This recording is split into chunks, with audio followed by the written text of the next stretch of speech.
All right, rock and roll. Now we were looking at gold. Now silver looks a lot better. Check this bad boy out. Pullback right at the 20 DMA. What have we been saying all week? In bull markets, in a particular stock, ETF, index, bounces off the 20-day, our norm. The only red flag was once again this selling, but that was, I believe, due to the dollar squeeze.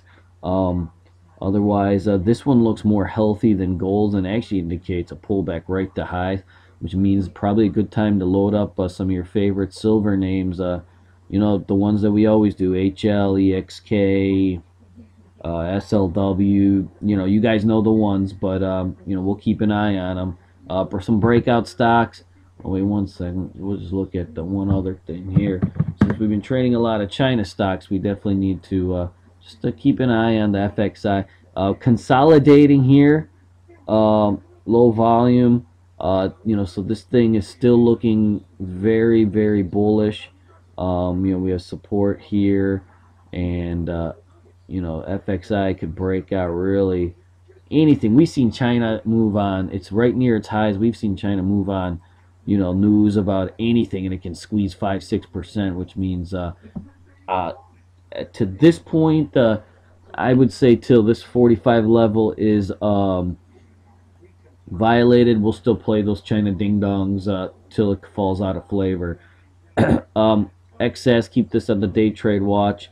I believe they got a date coming up, so usually, typical run up method.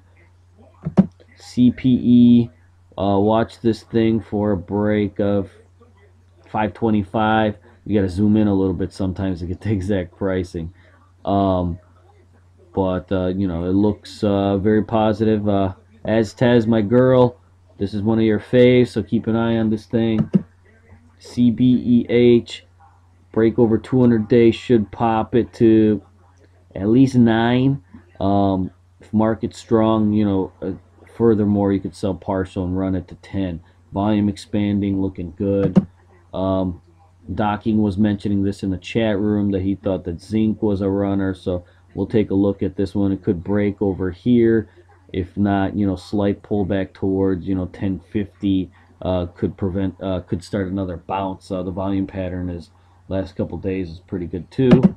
ANAD, this one's a little bit trickier to play just for the fact that it tanked and then it popped right back up, so it's already had a very nice move. Ideally you want to see something like this run sideways for a few days before it breaks out. But you know what? If it goes, it goes. I mean, that's just how it is. We can't stop it. But see, crazy volume expansion compared to before. This thing definitely has a chance.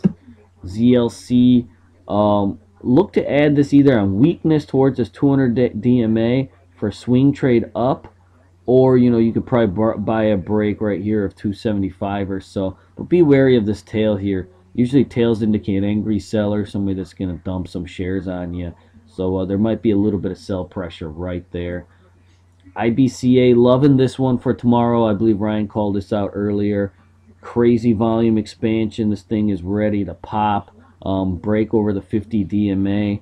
And this could be a really big runner for tomorrow. I love when I see this type of volume expansion.